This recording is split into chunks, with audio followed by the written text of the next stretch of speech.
mohon hidayah, dan perintah itu berlaku bagi seluruh kaum muslimin, bahkan termasuk Nabi kita Muhammad sallallahu alaihi wasallam.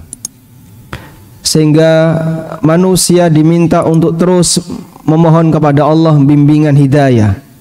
Sebab yang namanya ilmu manusia itu sangat sedikit dibandingkan dengan ilmu yang dimiliki oleh Allah Subhanahu wa taala, bahkan tidak boleh kita bandingkan. Dan bagian dari bentuk memohon hidayah adalah memohon tambahan ilmu dari Allah.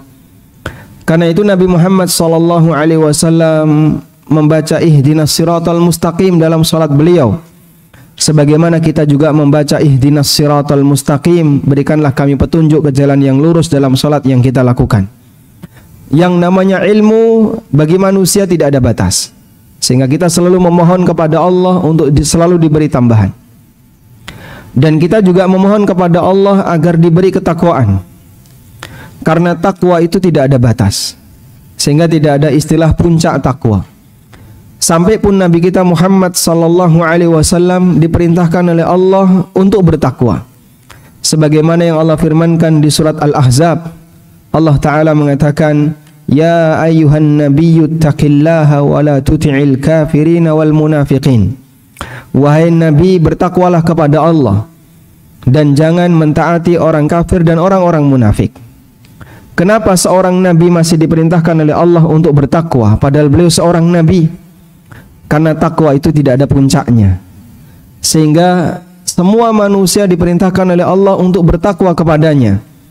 Dan bentuk bertakwa itu adalah dengan mengamalkan ilmu yang baik, ilmu yang benar yang diberikan oleh Allah Subhanahu wa taala kepada umat manusia. Keseimbangan ini yang selalu kita bangun. Keseimbangan untuk selalu belajar dan berusaha untuk mengamalkan, memohon hidayah kepada Allah dalam bentuk tambahan pengetahuan agama, pengetahuan tentang aturan-aturan yang barangkali belum kita pahami, dan memohon kepada Allah kekuatan untuk bisa mengamalkannya. Sempurnanya manusia tidak ada, karena kita penuh dengan kekurangan, dan perjuangan itu tidak ada ujung sampai datang kematian. Sebagaimana yang Allah firmankan dalam Al-Quran, wa'bud rabbaka hatta ya'tiyakal yaqin. Sembahlah Rabbmu, beribadalah kepada Rabbmu sampai datang kepadamu al-yaqin. Dan makna al-yaqin, kata para ahli tafsir ijma', maknanya adalah al-maut, kematian. Sehingga Allah perintahkan kepada kita untuk bertakwa sampai mati. Allah perintahkan kepada kita untuk selalu menimba ilmu sampai mati. Allah perintahkan kepada kita untuk mengamalkan ilmu itu sampai mati. Karena tidak ada manusia yang sempurna, sebab kita diciptakan dalam posisi semuanya penuh dengan keterbatasan. Kita berusaha untuk memperjuangkan itu dengan terus belajar, mengikuti kajian, dan aneka kegiatan-kegiatan ilmiah, diiringi dengan semangat untuk mengamalkannya. Karena itu tidak lupa kita ucapkan setelah bersyukur kepada Allah, kita ucapkan terima kasih, jazakumullah khairan, kepada Takmir Masjid Al-Maghfirah yang telah memberikan kita kesempatan berupa fasilitas untuk bisa belajar di tempat ini. Semoga Allah Subhanahu wa taala memberikan balasan yang terbaik bagi para takmir. Selanjutnya jamaah dimuliakan Allah Subhanahu wa taala, Imam Asy-Syafi'i rahimahullah pernah mengatakan, ta'allamu daqa'iqal ilmi, ta'allamu daqa'iqal ilmi li'alla yadhi'a daqa'iquhu. Pelajarilah ilmu-ilmu yang jarang dibahas oleh masyarakat. Pelajarilah daqa'iqul ilmi, bagian-bagian yang rinci dalam masalah agama. Li'alla yadhi'a daqa'iquhu, agar bagian yang rinci itu tidak hilang. Sebab ilmu itu akan menjadi lestari dan bisa bertahan selama manusia mempelajarinya. Tapi ketika masyarakat sudah tidak mau mempelajarinya, lambat laun ilmu itu akan dilupakan. Karena itu keberadaan majelis ilmu adalah upaya untuk menjaga kelestarian ajaran Nabi sallallahu alaihi wasallam. Dengan kita mempelajarinya, dengan kita berusaha untuk mengkajinya, akan tetap selalu lestari di tengah masyarakat. Biar lebih maksimal, kami persilahkan kepada jamaah yang berada di sebelah kanan bisa merapat ke depan, memberi kesempatan barangkali bagi yang ada di luar agar bisa bergabung di dalam. Pak, silahkan di sini bisa maju ya. Yang penting tidak menghalangi kamera. Nah. Jazakumullah khairan. Tafassahu fil majalis yafsahillahu lakum. Berikanlah kelonggaran di majelis, semoga Allah memberikan kelonggaran bagi kita semua.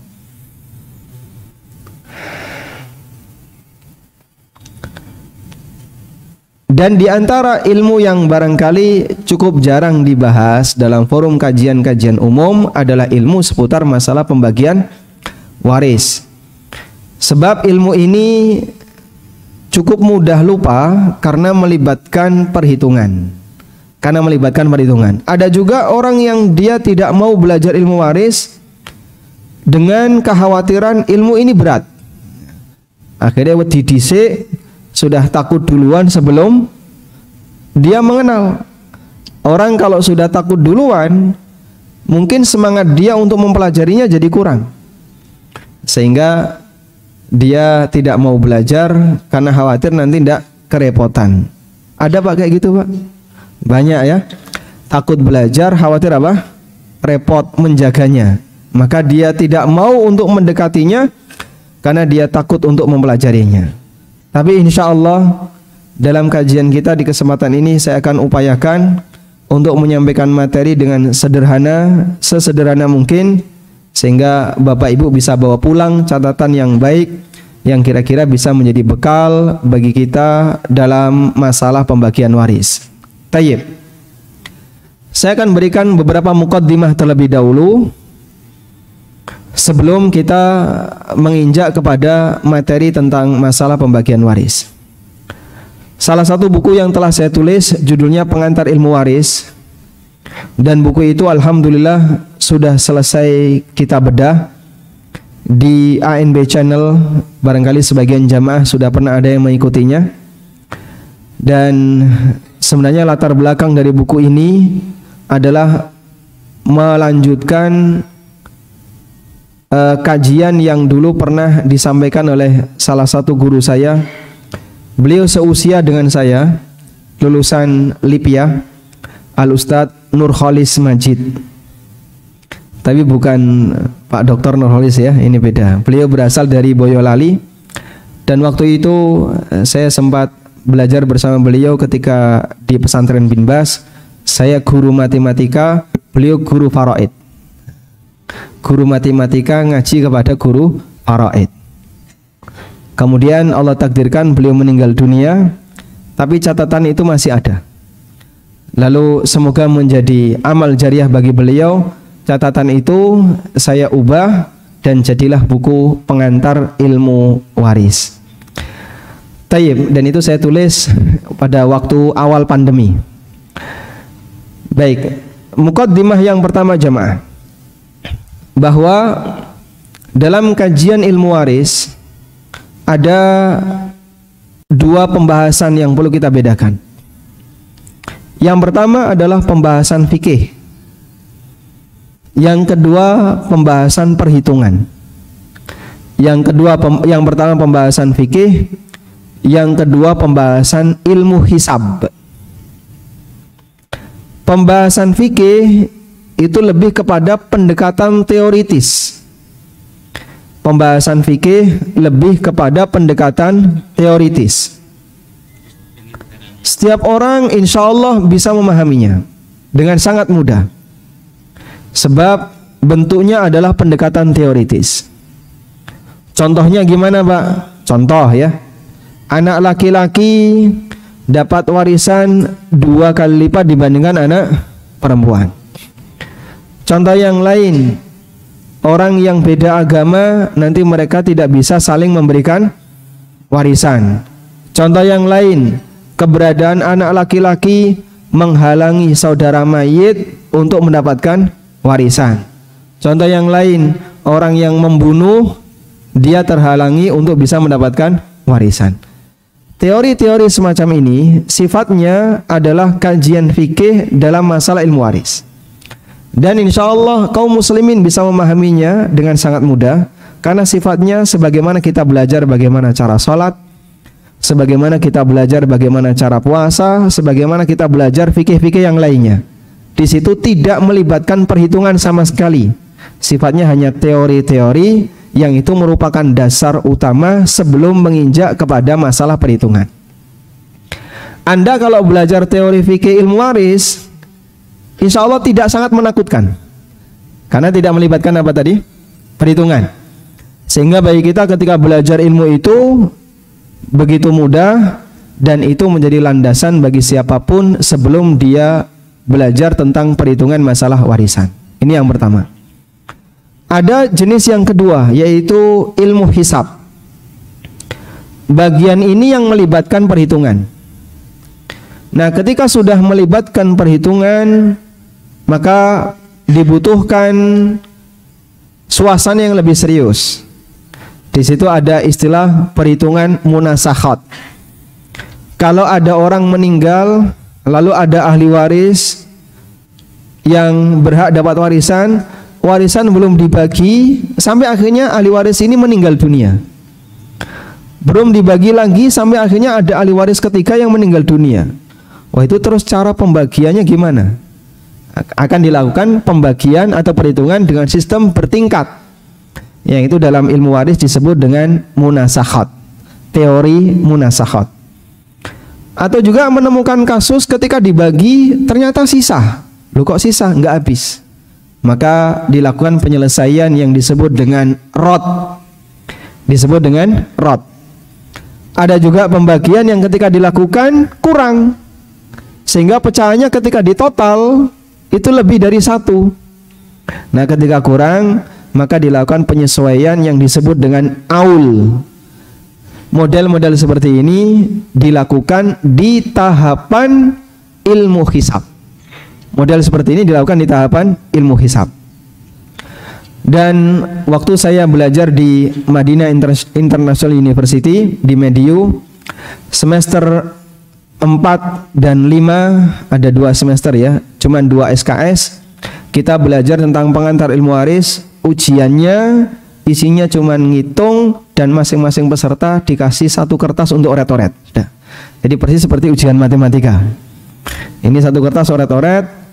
Dan cuman pilihan ganda ya. Kamu hitung ini, ketemu akhir jawabannya itu angka.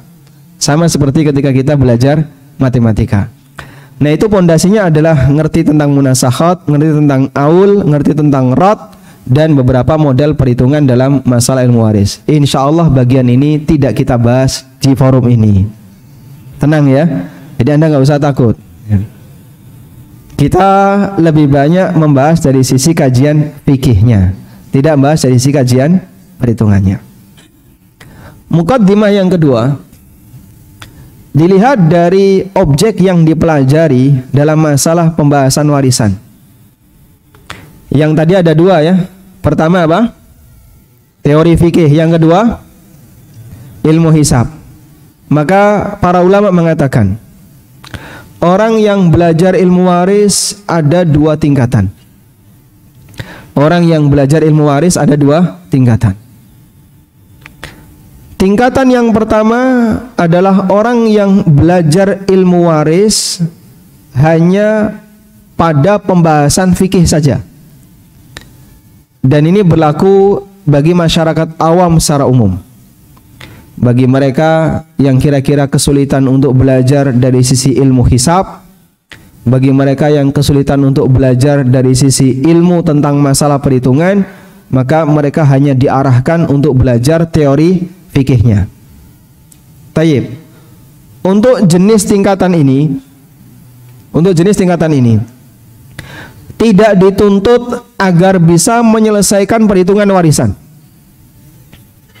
Namun kita ajarkan ilmu waris kepada mereka sebagai bekal jika nanti dalam keluarganya ada kasus pembagian warisan, maka jamaah sudah punya ilmu pengantar, sehingga saat sang ustadz memberikan fatwa, dia bisa menerima dengan legowo. Dia bisa menerima dengan sukacita. Kenapa? Dia sadar ini aturan Allah. Nggak pakai ngeyel, nggak pakai ribut, nggak sampai harus naik ke pengadilan. Karena masing-masing sudah paham. Ini ada aturan syariat Allah, yang mana aturan ini kalau tidak dipenuhi bisa berbahaya. Dan itu dibutuhkan bagi masyarakat umum. Sehingga orang perlu dikasih pemahaman. Pak, dalam masalah pembagian ilmu waris, laki-laki dan perempuan itu dibedakan. Oh, enggak bisa. Ini enggak adil. Kamu terlalu anti gender. Masya Allah. Terus maunya gimana? Laki dan perempuan kudu podo. Wong podo-podo anak. Iki anak, iki yo anak. Kenapa harus dibedakan? Akhirnya dia minta pembagian warisan untuk anak perempuan dengan anak laki-laki dibuat sama. Kenapa dia protes ketika dibagi sesuai dengan hukum Allah? Karena dia tidak punya muqaddimahnya. Sebab dia tidak punya pengantarnya. Ada juga misalnya non-muslim juga tetap harus dikasih warisan. Tapi dalam agama kita tidak boleh. Oh, tidak bisa. Aturan itu nggak berlaku. Masya Allah. Kenapa? Ini anak, ini juga anak. Masalah agama itu nanti. Ini masalah dunia. Pembagian warisan harus tetap dilakukan meskipun beda agama. Dan masih banyak kondisi yang lain. Sampai pada puncaknya ada orang yang dia menguasai warisan padahal dia tidak berhak untuk mendapatkannya karena dikembalikan kepada pemahaman pribadinya yang jelas itu bertentangan dengan aturan Allah Subhanahu wa taala. Contoh yang paling sering ya. Dalam satu keluarga hanya ada anak perempuan. Lalu suaminya meninggal, ada istri. Kemudian suami ini punya beberapa saudara. Biasanya gimana, Pak? Biasanya gimana? Saudaranya suami nggak dikasih. Kenapa nggak dikasih? Ini bukan keluarga inti. Warisan hanya boleh untuk keluarga inti. Dan keluarga inti itu suami, istri, anak, orang tua.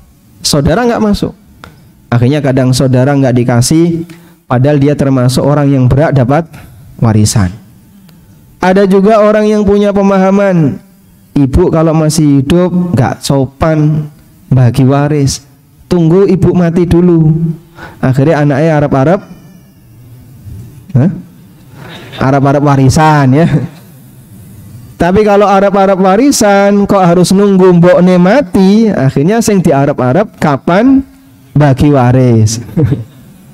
Kapan ibunya meninggal. Itu contoh ketika orang tidak punya muqaddimah dalam masalah pembagian warisan, sehingga dia membuat aturan sendiri yang aturan itu bertentangan dengan ketentuan Allah Subhanahu wa taala. Tayyib.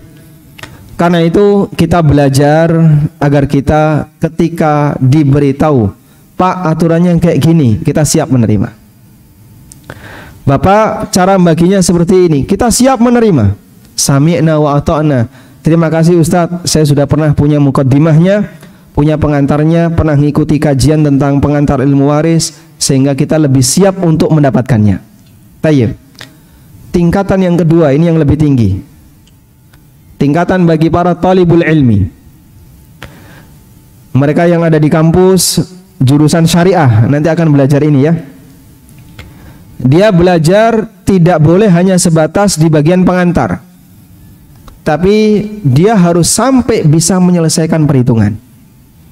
Sehingga kalau ada sebuah kasus, dia diminta untuk tahu bagaimana cara ngitungnya, siapa saja ahli warisnya, lalu bagaimana cara ngitung hak warisannya. Kalau nggak beres, ada kekurangan atau kelebihan, bagaimana cara menyelesaikannya. Dia harus ngerti tentang aul, dia ngerti tentang rod. Ini dituntut untuk mereka yang belajar ilmu waris lebih serius. Siapa ini? Para talibul ilmi. Mereka yang kuliah di jurusan syariah di Universitas Islam Madinah harus sampai bisa itu. Mereka yang belajar di Ma'had dan di situ ada pembahasan masalah warisan harus bisa sampai di situ. Sehingga dia harus sampai bisa menyelesaikan dengan detail. Nah, kalau Bapak Ibu barangkali belum sampai pada tingkatan ini, jangan ditinggalkan. Anda tetap harus belajar di tingkatan yang pertama. Ada sebuah pepatah mengatakan, ma la yudraku kulluh la yutraku julluh. Nek ra iso dijukuk kabeh, jukuk sing paling penting. Kalau nggak bisa dilakukan semua, jangan ditinggalkan semua, tapi ambil yang paling penting. Sehingga kalau kita misalnya memandang, wah kajian masalah ilmu waris, kok wis medeni dhisik ya. Lihat ada banyak kotak-kotak, wah gak ngerti mas. Iki kotak-kotak jimat nomor-nomor mas. Mas ini kotak-kotak bagi waris. Ini dapat sekian, ini dapat sekian, itu bukan jimat ya. Terus kenapa dia nggak mampu untuk itu? Tolong jangan tinggalkan semuanya. Ma la yudraku kulluh la yudraku jullu. La yutraku jullu. Siapa yang tidak bisa mengenali semua, jangan tinggalkan yang paling penting. Sehingga berusahalah untuk tetap berada di posisi tadi ya. Berada di posisi belajar bagian fikihnya, kalaupun Anda tidak bisa belajar untuk ilmu hisabnya. Tayyib. Selanjutnya, pengantar yang ketiga. Ilmu waris termasuk di antara ilmu yang penting untuk dipelajari dengan beberapa alasan. Satu, hadiah sudah disiapkan, insyaallah. Jadi catatan harus lengkap ya.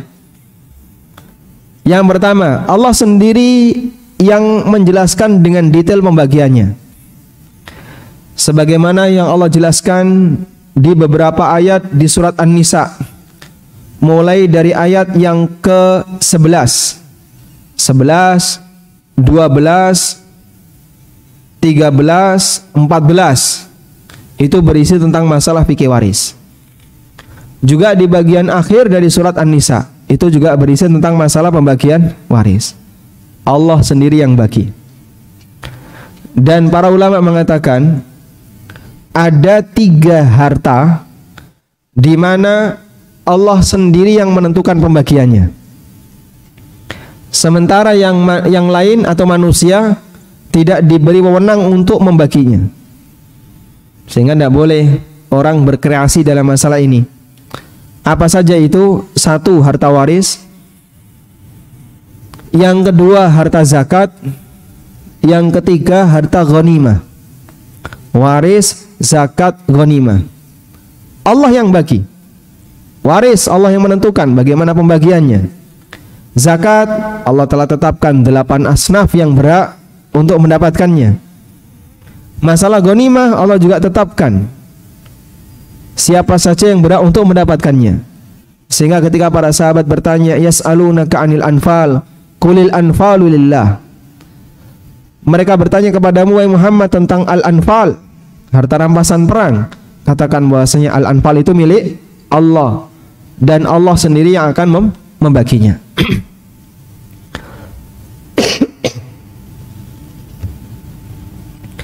Karena itulah, mengingat dalam pembagian warisan Allah yang membaginya, maka manusia hanya bisa menerapkannya. Jangan membuat perhitungan sendiri yang itu bertentangan dengan pembagian yang diberikan oleh Allah Subhanahu wa taala. Tayyib. Kemudian alasan yang kedua, setelah Allah memberikan pembagian warisan, Allah memberikan janji dan ancaman. Allah Subhanahu wa taala berfirman, tilka hududullah wa may yuti'illaha wa rasulahu yudkhilhu jannatin tajri min tahtiha al-anhar khalidina fiha wa dzalikal fawzul azim. Pembagian dengan cara seperti ini adalah aturan Allah. Maka siapa yang taat kepada aturan Allah, maka Allah akan masukkan dia ke dalam surga yang mengalir sungai di bawahnya. Allah kasih apa? Janji bagi mereka yang mau nurut untuk melakukan pembagian waris sesuai dengan aturan yang diberikan oleh Allah Subhanahu wa taala. Dan di saat yang sama Allah juga memberikan ancaman. Wa may ya'sillaha wa rasulahu wa yata'adda hududahu yudkhilhu naran khalidan fiha. Dan siapa yang durhaka kepada Allah dan Rasulnya, dan melawan aturan Allah, maka Allah akan masukkan dia ke dalam neraka, kekal di dalamnya. Sehingga nggak nurut dalam masalah pembagian waris itu bukan hal yang remeh, Pak. Ada pertanggungjawaban yang besar di akhirat, sampai Allah kasih ancaman, wa may ya'sillaha wa rasulahu wa yata'adda hududahu. Siapa yang durhaka kepada Allah dan Rasulnya dan dia tidak mengikuti dari batasan yang telah diberikan oleh Allah, Allah kasih ancaman masuk neraka. Waliyadzubillah. Makanya kalau orang sudah mendapatkan pembagian waris lalu dia nggak terima dengan aturan syariat, mohon untuk disadari ini bukan perkara remeh, akan ada pertanggungjawaban yang besar di akhirat. Datang dua orang sahabat kepada Rasulullah sallallahu alaihi wasallam. Lalu mereka bersengketa di hadapan Nabi sallallahu alaihi wasallam tentang masalah warisan. Akhirnya masing-masing diminta untuk menyampaikan penjelasan. Sahabat A, dia bicara pertama. Ya Rasulullah, saya lebih berhak untuk mendapatkan warisan dengan alasan seperti ini, seperti ini, seperti ini. Selanjutnya sahabat B giliran berbicara. Ya Rasulullah, saya lebih berhak dengan alasan ini. Sudah? Selesai mereka menyampaikan alasan, Nabi SAW memberikan pengantar. Beliau mengatakan, innama ana basyarun. Aku adalah manusia. Dan aku akan putuskan untuk kalian bima asma, sesuai dengan apa yang aku dengar dari laporan kedua kalian. Sebab Nabi SAW tidak tahu hal yang gaib. Nabi Muhammad SAW tahu nggak hal yang gaib? Ya, ada yang beliau tahu dan itu melalui wahyu dari Allah, dan ada yang tidak beliau tahu. Tapi hukum asalnya manusia tidak tahu hal yang gaib. Kalau beliau tidak diberitahu oleh Allah, maka beliau tidak tahu hal yang gaib. Maka ada kejadian kalungnya Aisyah hilang, beliau minta sahabat untuk nyari, dan beliau juga tidak tahu di mana tempatnya. Beliau tidak perintahkan, wahai para jin, carilah kalung Aisyah. Nggak ada cerita seperti itu.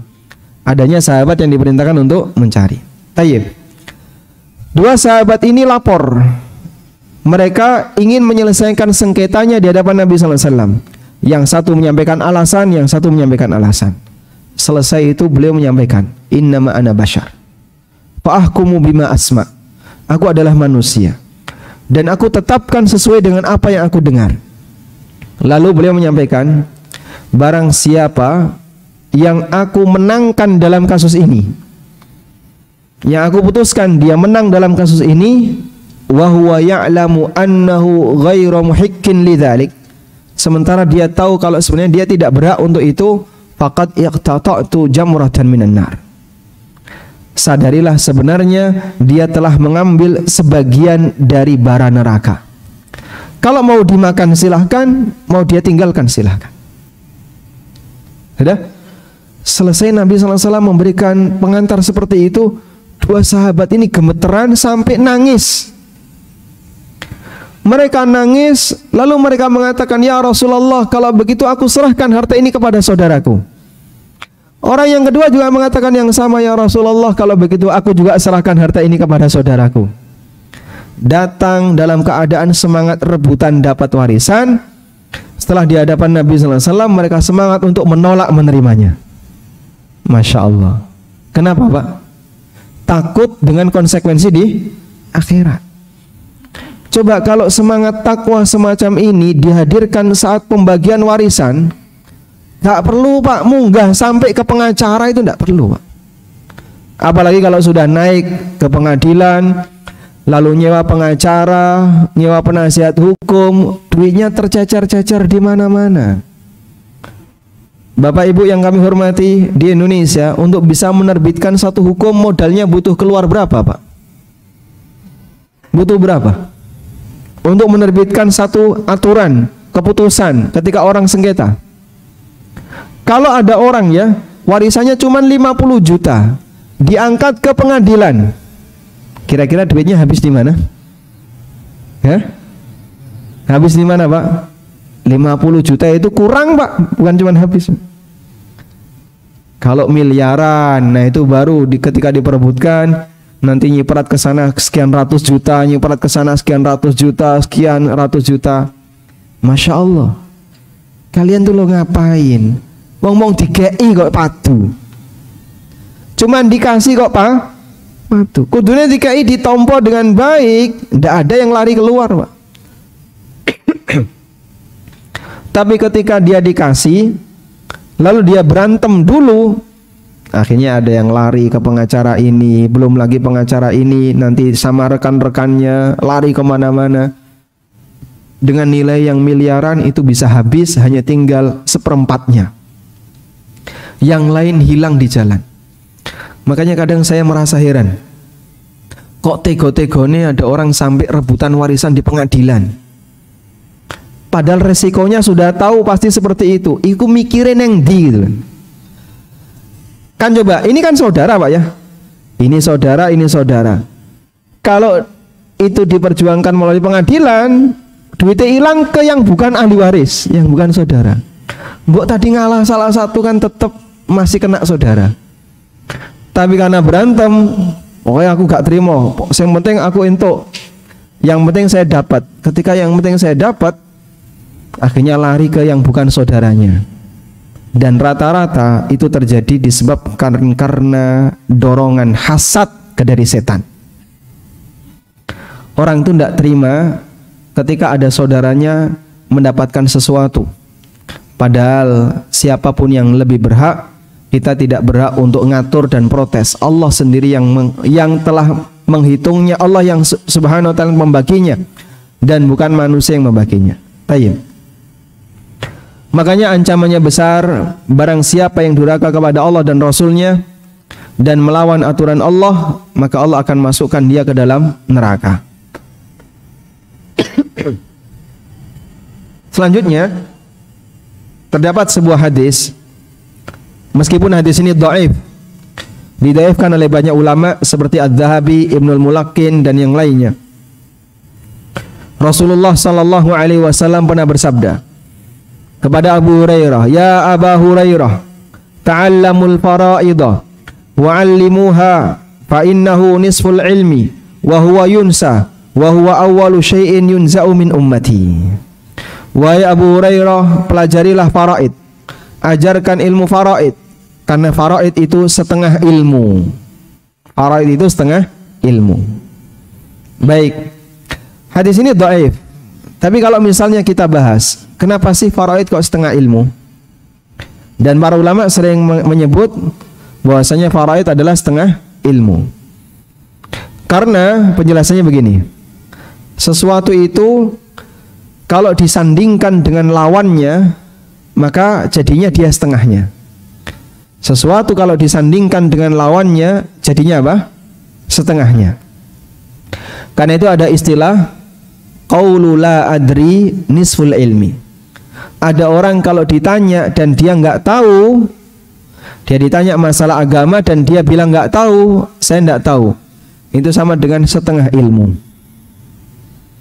Lu nggak tahu kok di setengah ilmu, nggak ngerti kok disebut setengah ilmu.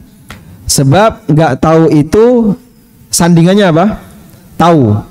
Dan tahu itu ilmu. Maka nggak tahu setengahnya ilmu. Sesuatu kalau disandingkan dengan lawannya, maka dia jadi apa? Setengahnya. Tayyib. Ilmu yang dipelajari oleh manusia itu ada dua. Yang pertama, ilmu untuk orang yang hidup. Dan yang kedua, ilmu untuk orang yang sudah mati. Sehingga di situ adalah bersandingan lawannya. Ilmu untuk orang yang hidup apa Pak? Ilmu fikih untuk ibadahnya, fikih muamalahnya, dan fikih-fikih yang lainnya. Banyak sekali. Dan ilmu untuk orang yang sudah mati, ilmu untuk orang yang sudah mati apa? Peninggalan hartanya. Ini bagaimana cara baginya? Maka jadinya ilmu faraid disebut sebagai setengah ilmu ketika dia disandingkan dengan ilmu untuk kasus orang yang masih hidup. Paham di sini? Maka disebut sebagai ilmu faraid setengah ilmu. Bukan berarti nek belajar faraid tok berarti wis duwe setengah ilmu, bukan.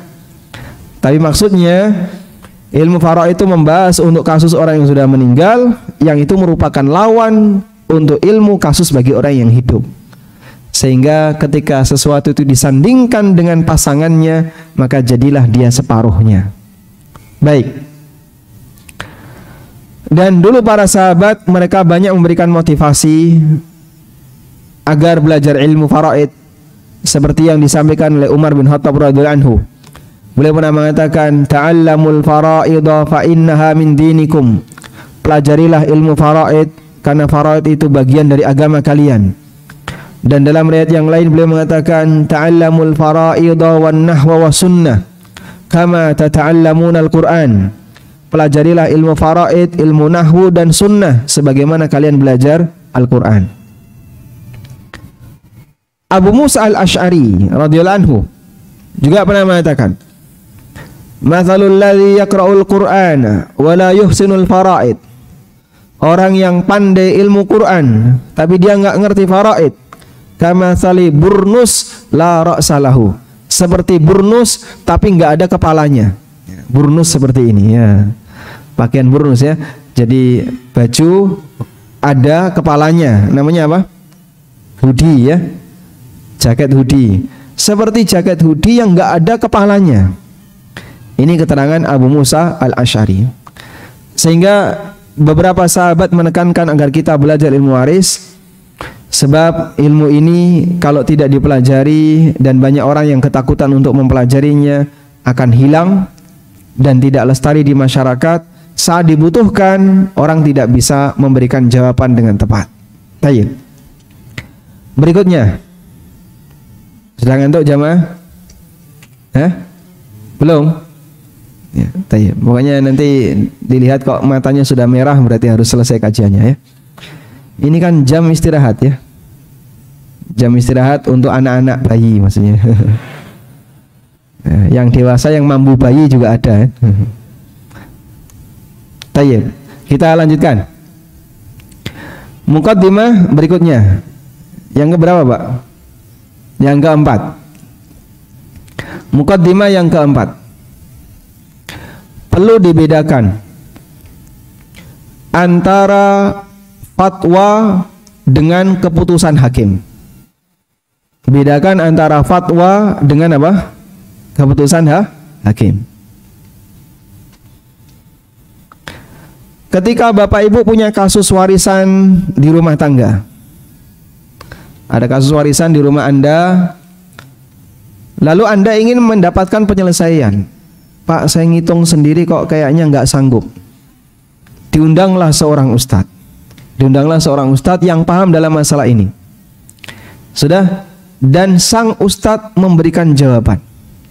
Mohon dipahami, jawaban ustadz ini statusnya adalah fatwa. Dan fatwa itu beda dengan keputusan hakim. Beda dengan keputusan hakim. Apa bedanya, Pak? Fatwa itu tidak mengikat. Sedangkan keputusan hakim itu mengikat. Meskipun dua-duanya bersumber dari ijtihad. Ulama memberikan fatwa, sebelumnya beliau berijtihad. Seorang hakim ketika membuat keputusan hukum, sebelumnya beliau juga berijtihad. Sehingga dua-duanya berijtihad, namun bedanya status kekuatan hasil. Kalau fatwa sifatnya tidak mengikat, kalau keputusan hakim sifatnya mengikat. Sehingga ketika ada orang bersengketa dalam masalah warisan, lalu sampai naik ke pengadilan, kemudian diputuskan oleh hakim, si A dapat sekian, si B dapat sekian, C dapat sekian. Sudah ketok palu. Terbitlah surat keputusan hakim. Surat keputusan semacam ini, kalau orang tidak laksanakan, bisa dituntut dan jadi tindak kriminal. Kalau orang tidak laksanakan, bisa dilaporkan dan menjadi tindak kriminal.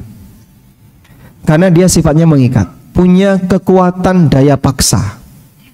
Sudah? Tapi kalau keputusan ustadz yang sifatnya sukarela, diminta untuk ngasih penjelasan, dan itu hanya sifatnya fatwa, ada yang mau ikut, ada yang tidak mau ikut, itu hal yang biasa. Sebab ustadz tidak punya kekuatan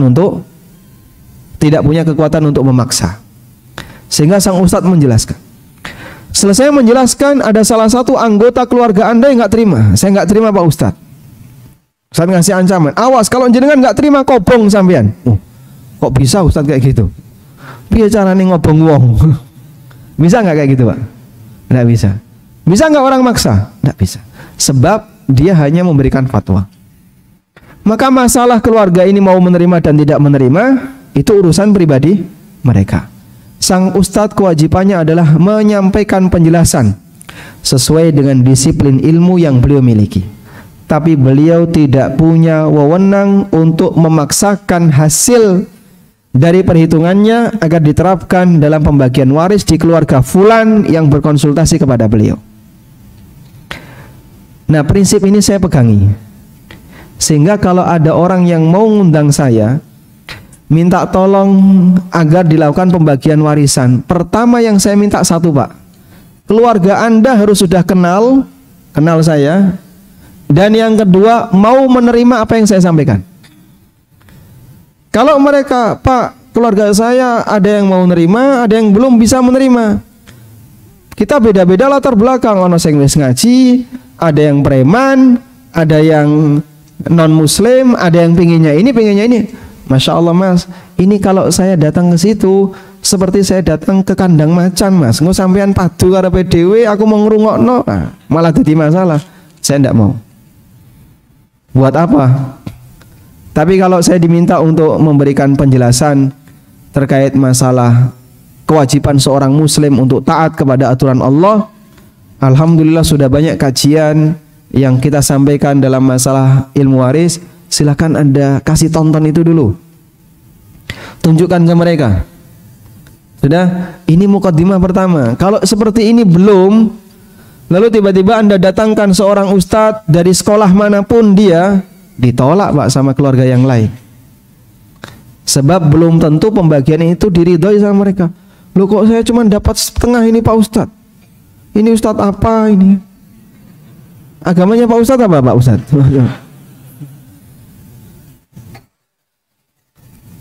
Jadi dia nggak terima karena dia merasa dapat lebih sedikit. Dan ustadz nggak bisa maksa. Awas loh, sampean kalau nggak mau nerima tangkap polisi nanti. Fatwa tidak punya daya paksa. Beda dengan keputusan hakim. Makanya mukaddimahnya itu bukan penjelasan perhitungan. Tunggu dulu Pak. Keluarga kalau belum bisa menerima, perhitungan itu nanti dulu. Tapi mukaddimah yang pertama adalah motivasi. Dikasih tahu, Mas, Anda kalau tidak menerima bayarnya besar. Tapi Anda kalau menerima ini pahalanya. Ini beberapa kajian, coba bisa disodorkan agar ngasih motivasi sebagai mukaddimah sebelum menginjak pada tahap perhitungan. Kalau dia sudah bisa menerima itu, alhamdulillah sudah ada satu frekuensi. Datang satu rombongan ke rumah saya, lalu diterima oleh teman-teman yayasan, dipersilahkan masuk ke dalam kelas. Mereka mau bagi warisan dan minta saya yang dilakukan pembagian. Sebelum saya ngomong, saya tanya kepada masing-masing, apakah Bapak Ibu sudah siap untuk menerima apa yang saya sampaikan? Ya meskipun saya menyadari ya, kalau saya jelaskan mereka berat untuk tidak menerima. Tapi saya tidak mau di forum ini ada pertengkaran. Nek sampean arep padu aja ning kene. Nek arep padu satu keluarga jangan di sini, keluar saja di sana. Saya tidak mau setelah penjelasan ada pertengkaran. Maka saya minta dulu pastikan sudah mau menerima. Kalau mereka mengatakan kami semuanya sudah siap menerima, baik, baru saya jelaskan. Sampaikan kasus yang Anda punya. Nah, mereka kan saling menyampaikan, saling melengkapi ya. Si A menyampaikan, si B menyampaikan, si C menyampaikan. Data ada, lengkap. Sudah, selanjutnya mari kita lakukan pembagian. Mari kita lakukan pembagian. Baik. Nah, yang lebih parah lagi, salah satu anggota keluarga tanya ke ustadz. Sudah, dia menyampaikan informasi, data, tapi cuma dari satu orang. Sang ustadz jawab. Sang ustadz ya? Jawaban Ustadz dibawa ke keluarganya. Ini loh, lihatan, Ustadz jawabnya kayak gini, saya dapat lebih banyak toh, lihat. Akhirnya bisa jadi orang ini ketika tanya, data itu dipelintir, atau tidak semuanya disampaikan, atau masih ada beberapa data yang dia nggak tahu, sehingga jawabannya menguntungkan bagi orang ini. Tapi dipaksakan keluarganya untuk mengikuti itu. Ini lebih parah lagi. Sekali lagi Bapak, kalaupun Anda bawa masalah ke seorang ustadz, lalu tanya tentang kasus warisan, kemudian jawabannya Anda bawa ke keluarga Anda, ke rapat keluarga, belum tentu mereka bisa menerima. Dan ustadz memberikan fatwa itu boleh dengan satu informasi. Tapi kalau hakim tidak boleh memutuskan kecuali dengan mendengarkan semua. Paham ya? Sebab hakim untuk menyelesaikan sengketa. Tapi kalau ustadz hanya memberikan masukan sesuai dengan ilmu yang beliau punya. Di konsultasisyariat.com, kejadian ini pernah ada dan saya alami, dan sampai akhirnya saya jadi korban, dimarahi oleh seseorang. Ibu-ibu ngirim pertanyaan. Dalam pertanyaan itu dia sampaikan kalau dia didolimi oleh suaminya, dengan semua penjelasan kalau dia adalah pihak yang sangat didolimi oleh suaminya. Kemudian dia tanya ya, bolehkah saya gugat cerai? Dengan semua pertimbangan itu saya ngasih jawaban melalui email, boleh gugat cerai. Akhirnya itu disampaikan ke suaminya. Fatwa bukan hakim. Ingat ya, fatwa itu bukan hakim. Fatwa bukan hukum. Fatwa itu memberikan jawaban untuk penanya sesuai dengan data yang dia berikan. Maka kalau bapak ketika minta fatwa ada data yang dipelintir ya, lalu kemudian ustadz memberikan jawaban sesuai dengan data yang Anda sampaikan, beliau tidak disalahkan. Loh kok Pak Ustadz nggak tanya dulu sama saya, suami saya bilang seperti ini, terus Pak Ustadz ngasih fatwa boleh nikah lagi, misalnya ya.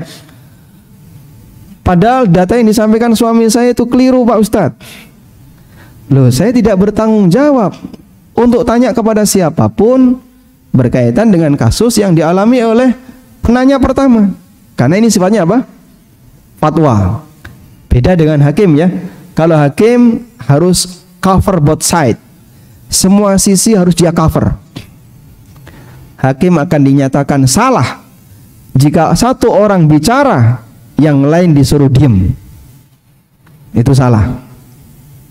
Dan Allah Subhanahu wa taala sebutkan cerita Nabi Daud alaihi salatu wassalam. Datang dua orang kepada Nabi Daud.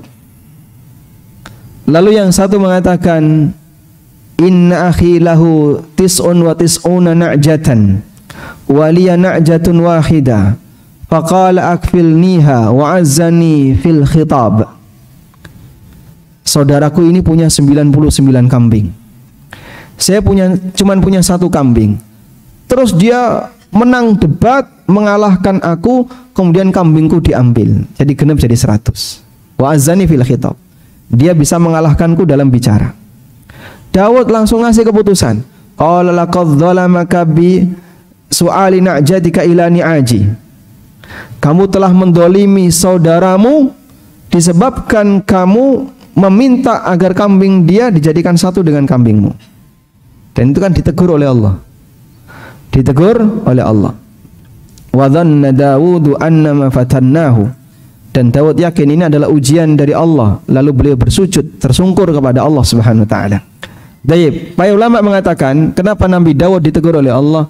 Karena beliau baru mendengar satu, yang satu belum diberi kesempatan bicara, langsung diputuskan. Beliau baru mendengar satu, langsung diputuskan, yang satunya belum diberi kesempatan bicara. Ditegur oleh Allah, sebab Daud seorang hakim. Sedangkan kalau fatwa tidak perlu seperti ini. Paham insyaallah? Ayo. Kembali ke tadi. Saya putuskan, silahkan gugat cerai kalau keadaannya seperti ini. Sudah, siang fatwa itu saya sampaikan, sore saya ditelepon seorang ustadz dari Jakarta. Kamu bilang apa? Saya sampaikan, saya bilang seperti ini. Masya Allah, pedes ya, mau dimarah-marahi. Ya sudah, kalau begitu saya nanti segera kirim email untuk membatalkan itu. Masya Allah, ternyata wanita ini berdusta. Ternyata wanita ini berdusta. Apakah saya punya tanggung jawab untuk mendengarkan suaminya? Tidak. Kenapa? Fatwa. Masalah dia ngasih data yang salah, itu urusan pribadi dia. Maka sekali lagi, ketika Anda bertanya dan itu berkaitan dengan masalah yang menyangkut orang lain, jika Anda ngasih data yang salah lalu Ustadz menyampaikan fatwa, terus Anda gunakan pembenar dalam sengketa, keliru seperti ini. Nah, kalau mau diselesaikan bareng, dua-duanya harus menyampaikan data. Dan kalau sebatas untuk kepentingan pribadi, Anda boleh satu orang menyampaikan data, tapi sifatnya tidak mengikat bagi yang lain. Dipahami insya Allah? Nah, salah satu sumber pertempuran atau pertengkaran di antara para penggerak dakwah. Nah, yayasan ini nanti nggak akur dengan yayasan ini, lalu saling tegang, lapornya ke satu ustadz, saling lapor, ini lapor, dan bisa jadi laporannya berbeda, laporannya bergantian.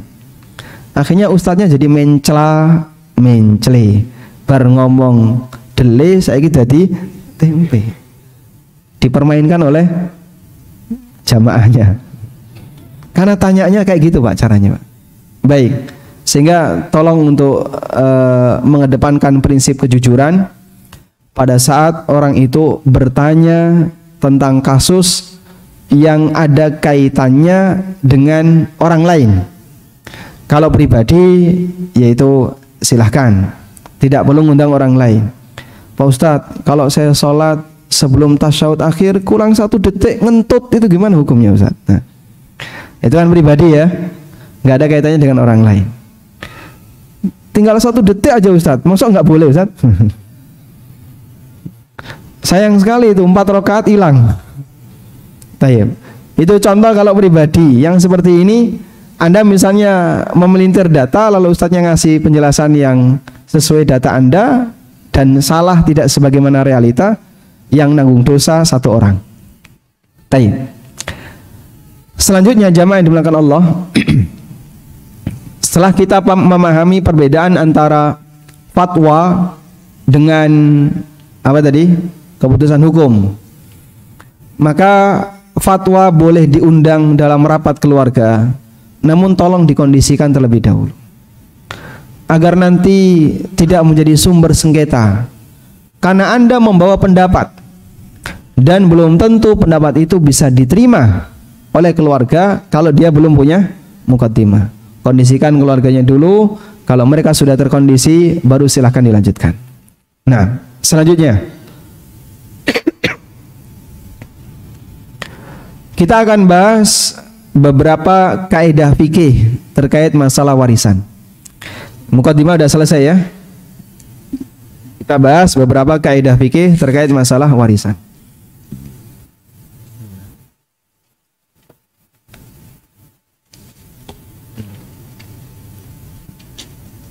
Alhamdulillah. Nah, yang pertama, anak laki-laki dapat 2 kali dibandingkan anak perempuan. Atau ahli waris laki-laki dapat jatah 2 kali dibandingkan ahli waris perempuan. Kecuali untuk kasus satu saudara seibu. Saudara seibu itu kalau dapat warisan, laki dan perempuan dibagi rata. Saudara seibu kalau dapat warisan, laki dan perempuan dibagi rata. Allah Ta'ala berfirman, fahum syuraka'u fits thuluts. Mereka mendapatkan harta sekutu dibagi bareng 1/3. Itu kalau ada syarat tertentu, ketentuan tertentu, di mana saudara seibu dapat 1/3. Yang kedua, untuk kasus ayah dan ibu ketika mayit punya anak, keduanya sama-sama punya jatah 1/6. Keduanya sama-sama punya jatah 1/6. Taib. Sehingga di sini laki dan perempuan sama. Ayahnya dapat 1/6, ibunya juga dapat 1/6. Nah, kemudian prinsip yang kedua, kaidah yang kedua,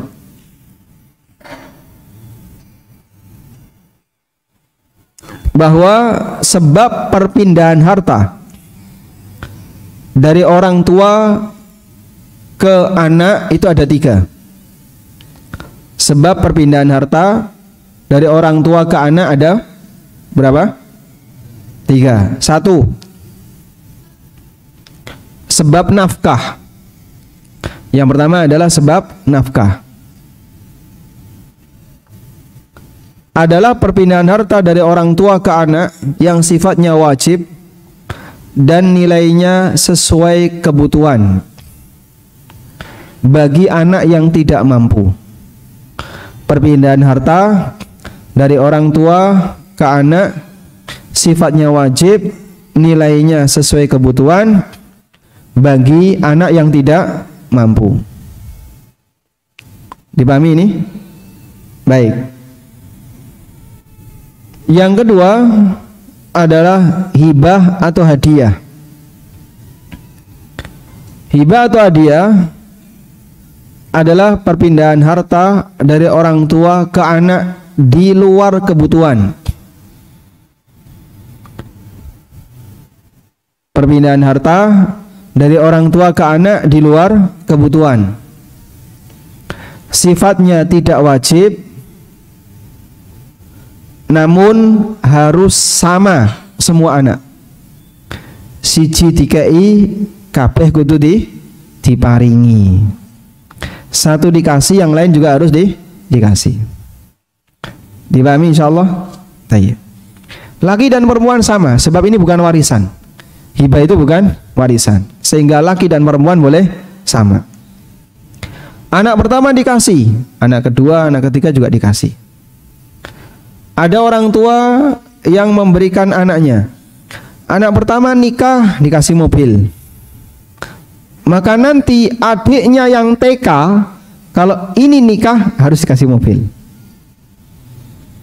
Karena ketentuannya siapa yang nikah dikasih hadiah mobil, berarti siapapun anaknya yang nikah nanti juga harus dikasih hadiah mobil. Meskipun yang adik-adiknya masih kecil. Paham insyaallah? Baik. Sampai ada keterangan, ada orang tua menikahkan putrinya, anak pertama. Lalu dia dikasih hadiah keledai. Adiknya belum nikah. Sudah? Belum sempat menikahkan adiknya, bapak ini meninggal. Sehingga kesempatan sang adik untuk mendapatkan hadiah berupa keledai nggak ada, karena bapaknya sudah meninggal.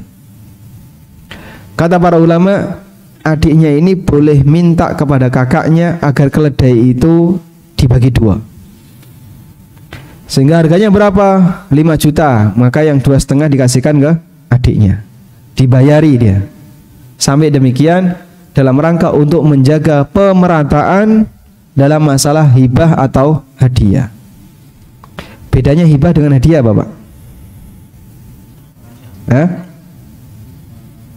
Orangnya sama-sama masih hidup, hibah masih hidup, hadiah juga masih hidup. Bedanya apa?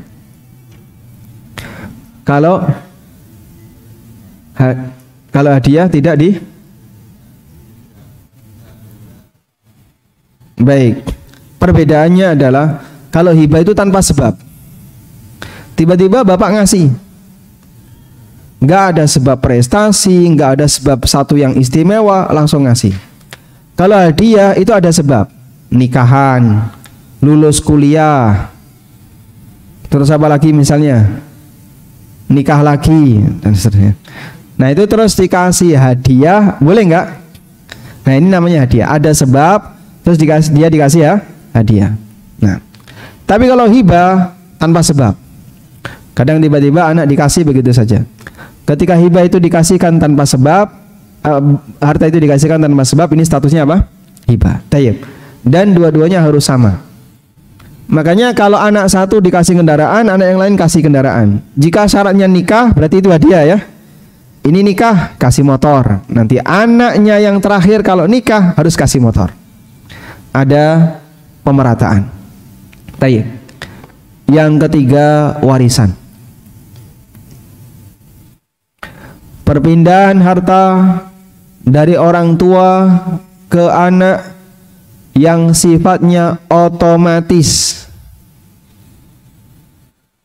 Otomatis kalau dalam bahasa Arab disebut dengan ijbari. Ijbari. Alif, jim, ba. Alif, ro, ya. Ijbari. Ijbari artinya apa? Otomatis. Artinya apa? Begitu orang tua mati, otomatis harta itu langsung pindah hak milik jadi milik anak dan seluruh ahli waris yang lain. Meskipun nggak pakai akad, bahkan meskipun diam saja sampai mati, bahkan sampai meskipun ketika orang tua menolak anaknya. Ada orang tua saking jengkelnya sama anak, terus dia bilang, mulai hari ini kamu sudah tidak saya anggap sebagai anakku lagi. Lah saya anaknya siapa pak? Wong saya terlahir dari bapak. Kowe meletak teko watu. Tidak ada mukjizat Nabi Soleh muncul zaman sekarang. Kalaupun ada orang tua seperti itu, kalimat ini berlaku nggak? Nggak berlaku. Sehingga dia ngomong sia-sia. Meskipun dia bilang kamu bukan anakku, ya tetap ini anaknya. Wong nasab, nasab itu nggak mungkin geser, pak. Non Muslim, orang tua non Muslim, boleh nggak anak yang Muslim bernasab kepada orang tua non Muslim? Boleh atau tidak? Anaknya Muslim atau Muslimah, bapaknya non Muslim, boleh nggak dia bernasab kepada bapaknya yang non Muslim? Wajib, bukan cuma boleh, wajib. Karena nasab itu tidak hilang hanya karena beda agama, tidak bisa hilang karena kesepakatan. Deal pak ya, mulai hari ini kita bukan anak dan bapak lagi. Oke, deal, deal. Aku tak metu teko omah. Apakah dia masih anak? Selamanya akan anak. Ini bapak, selamanya akan bapak. Tidak ada istilah kesepakatan memutus nasab, tidak ada. Maka kita bisa lihat ya, banyak sekali para sahabat yang orang tuanya mati dalam kondisi musyrik. Anas bin Malik, Malik bin Nadr, itu ayahnya Anas bin Malik, mati dalam kondisi musyrik. Pada waktu Nabi SAW datang ke kota Madinah, istrinya Malik bin Nadr, namanya siapa? Ummu Sulaim, masuk Islam. Suaminya marah, kamu jangan masuk Islam. Kemudian ketika Ummu Sulaim tetap masuk Islam, Malik bin Nadr ngancam, jangan kau ajak anakku Anas. Malah Anas dihadiahkan untuk Nabi SAW. Akhirnya Anas jadi pembantu Rasulullah SAW. Malik bin Nadr tambah stres, minggat, dan dia mati di peminggatan ya. Yang jelas dia mati kafir ya. Apakah dia mati Nasrani ataukah karena ada riwayat dia pindah agama, intinya dia mati kafir. Tapi yang namanya Anas tetap dibinkan siapa? Kepada Malik bin Nadr. Tayyib. Umar bin Khattab, Khattab mati kafir. Siapa lagi? Istri Nabi SAW, ada yang bapaknya Yahudi, siapa? Sofia. Siapa nama bapaknya? Gembongnya Yahudi Bani Nadir, Huyai bin Akhtab. Sofiyah bintu Huyai bin Akhtab. Ikrimah anaknya Abu Jahal, dia Muslim, bapaknya kafir. Ikrimah bin Abi Jahal. Sebab yang namanya orang tua tidak bisa switch ya, ganti ke yang lain gara-gara beda agama. Tayyib. Kembali ke sini. Jadi warisan itu sifatnya otomatis. Pokoknya kalau bapak mati maka anaknya dapat. Meskipun apa? Sang bapak pernah menolak, mengatakan saya tidak sudi lagi menerima kamu sebagai anak, tetap berlaku sebagai anak. Sudah? Nah, untuk warisan ada aturan sebagaimana yang Allah tetapkan. Baik. Dan sebagai konsekuensinya, karena warisan sifatnya otomatis, jadikan kaidah berikutnya ya. Kaidah berikutnya, warisan sifatnya otomatis.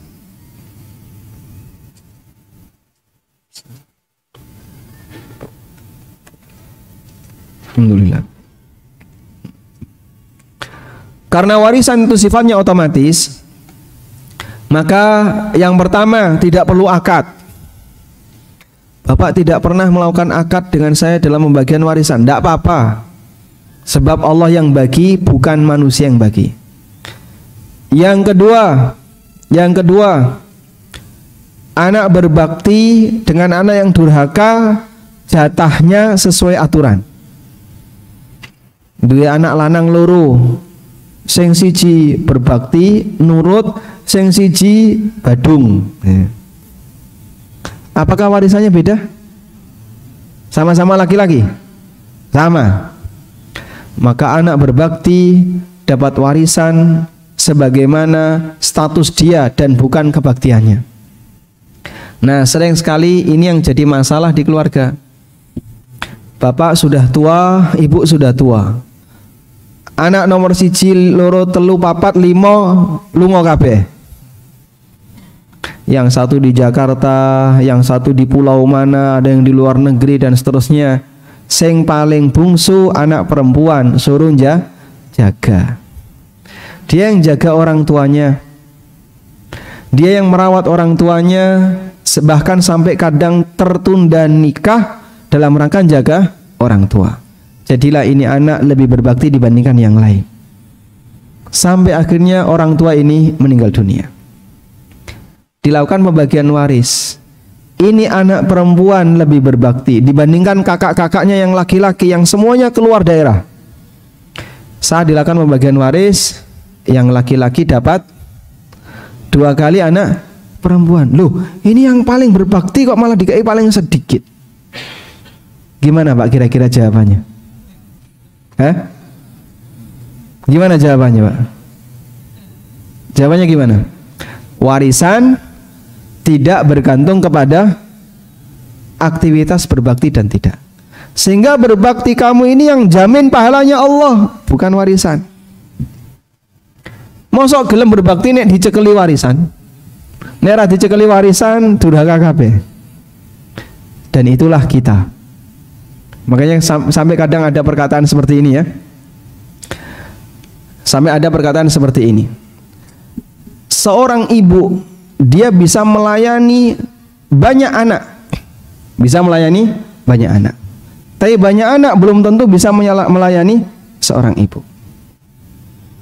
Dan ada juga ya, ada banyak anak tidak bisa melayani satu ibu, tapi satu bapak bisa melayani 4 ibu. Betul Pak? Wah, ini gak nyambung ini temanya bahasa. Salah ya ini. Baik, tolong dihapus nanti ya video ini. Masya Allah. Inilah perbedaan antara orang tua dengan anak. Orang tua berdua punya anak 9, diurus semuanya. Tapi anak 9 belum tentu bisa ngurusi 2 orang tua. Masya Allah Pak, makanya tidak bisa disamakan ya. Orang tua ngerawat kita sejak kecil penuh dengan kerepotan dan semangatnya semoga anak ini panjang umur. Anak ngerawat ibunya yang mungkin sudah tua, repot, harus nyeboin ketika buang air, Masya Allah. Dan semangat anak ketika ngerawat orang tua gimana? Kapan ibunya meninggal? Sehingga begitu ibunya meninggal, alhamdulillah, wis leren. Kita seperti itu. Makanya jasa orang tua tidak bisa terbalaskan dengan apapun, kecuali oleh kata Nabi SAW, kecuali ketika ibumu seorang budak, bapakmu seorang budak, lalu kau merdekakan. Dan kesempatan itu tidak mungkin kita punya. Dan itu pun ketika orang tua meninggal, anak saya dicekeli harta, masih dicekeli warisan. Kadang orang mau berbakti karena dia dicekeli warisan. Semangat anak berbakti nek wong tuane sugih, nek wong tuane ra duwe disepelekne. Ada yang seperti itu. Waliyadzubillah, jangan sampai itu terjadi pada diri kita, sehingga mari kita sama-sama berjuang untuk menjadi anak yang berbakti. Saling kerjasama ya, suami istri. Jadi suami yang berbakti kepada orang tuanya, istrinya dukung. Jadi istri yang bisa berbakti kepada orang tuanya, suaminya juga dukung. Sebab pernikahan tidak hanya menggabungkan dua insan, tapi juga menggabungkan dua keluarga besar. Kebahagiaan sepasang suami istri ini adalah kebahagiaan keluarga besar yang ada di belakangnya. Tayyib, kembali ke sini.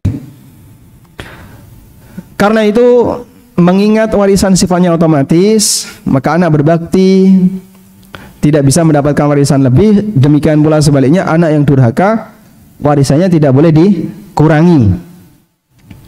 Dan oleh karena itu, dilarang melakukan tipuan untuk menghalangi adanya warisan. Dilarang melakukan praktek penipuan untuk menghalangi adanya warisan. Model hilah dalam rangka menghalangi warisan. Di buku saya sebutkan di halaman 45 praktek seperti ini.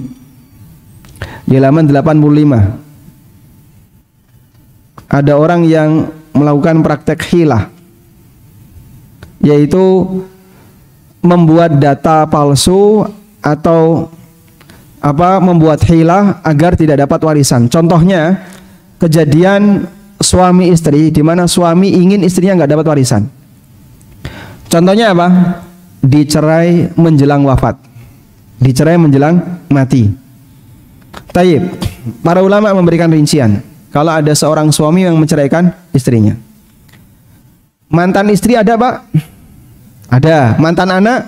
Tidak ada. Tadi kita sudah sampaikan ya, untuk hubungan orang tua dan anak tidak bisa dipisahkan. Tapi kalau hubungan suami istri bisa.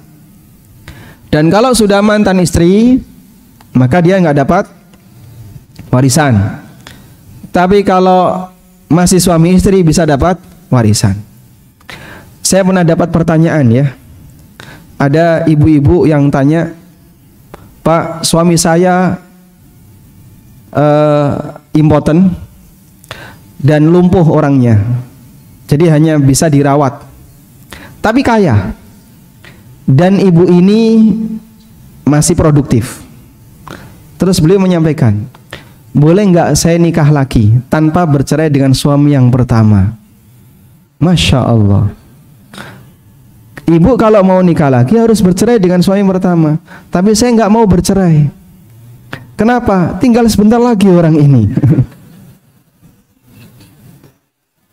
Poyo kok yang ngerti.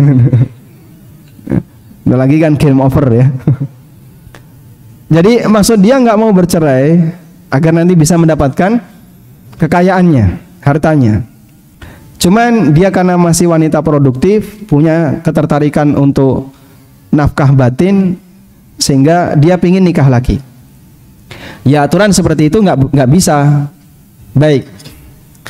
Terus hal yang sama juga terjadi pada suami. Kadang suami jengkel, akhirnya dia ingin menceraikan istrinya, biar nanti istrinya nggak dapat warisan.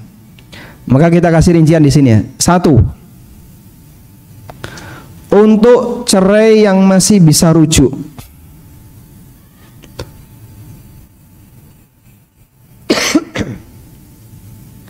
untuk perceraian yang masih bisa rujuk, lalu suami mati, maka ulama sepakat sang istri tetap dapat warisan. Cerai yang bisa rujuk itu cerai berapa? 1 dan 2. Selama masih masa iddah. Cerai 1, istri menjalani masa iddah. Ternyata di proses menjalani masa iddah ini suaminya kecepit mati. Ketika suaminya mati, istri dapat warisan enggak? Dapat warisan. Kenapa? Karena masih di masa iddah.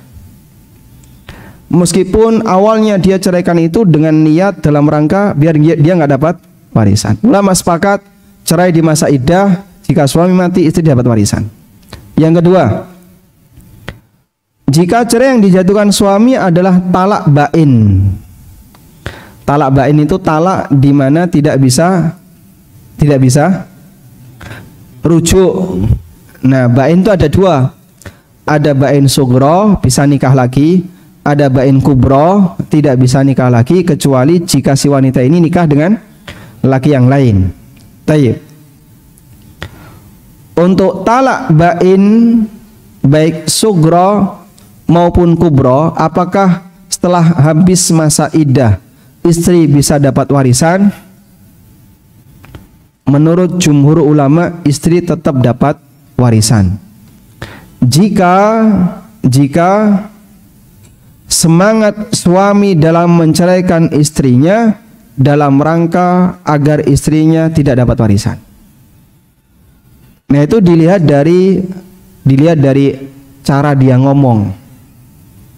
Misalnya dia pernah ngomong sama tetangganya atau sama temannya, saya sudah gak seneng sama si fulanah ini, bojoku ini, aku pengen dia gak dapat hartaku, dalam posisi dia sakit-sakitan. Lalu dia ceraikan istrinya. Sudah sampai akhirnya selesai masa iddah, atau cerai 3, aku ceraikan dia. Besok masih hidup, dia ceraikan lagi. Besok suami ini masih hidup, aku ceraikan yang ketiga. Jadi diceraikan 3 kali di waktu yang berbeda. Sah sebagai apa? Talak bain kubro. Tapi jika niatnya agar sang istri nggak dapat warisan, maka para ulama mengatakan, dan itu mendapat jumhur, istri tetap mendapatkan warisan. Ini sebagaimana keterangan yang disampaikan oleh Syekhul Islam. Beliau mengatakan, wa in kana at-talaqu bainan kal mutallaqati thalathan warasathu aidan inda jamaahiri a'immatil Islam wa bihi qada Amirul Mukminin Utsman bin Affan radhiyallahu anhu. Apabila wanita itu ditalak 3, dia tetap mendapatkan warisan jika niatnya dalam rangka untuk tadi menghalangi proses bagian waris. Menurut pendapat jumhur ulama, dan ini merupakan keputusan yang disampaikan oleh Amirul Mukminin Utsman ibnu Affan radhiyallahu anhu.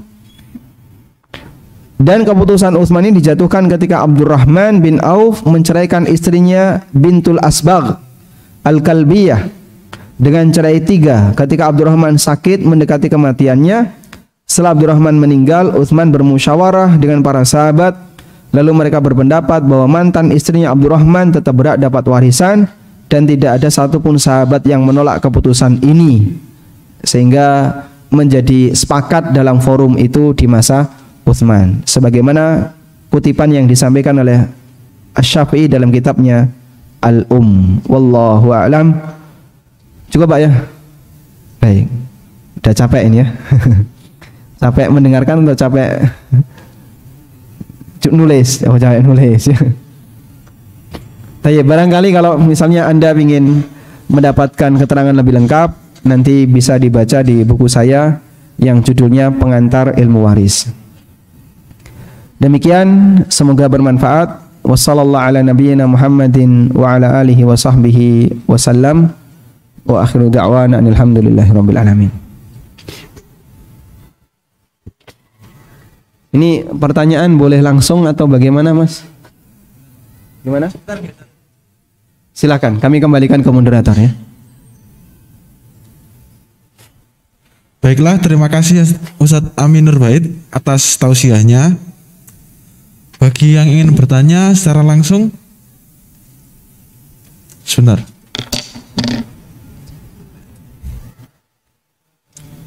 Monggo Bapak yang baju merah dulu tadi. Sebentar. Pakai mikrofon bisa? Ada mikrofonnya. Waalaikumsalam warahmatullahi wabarakatuh. Permisi.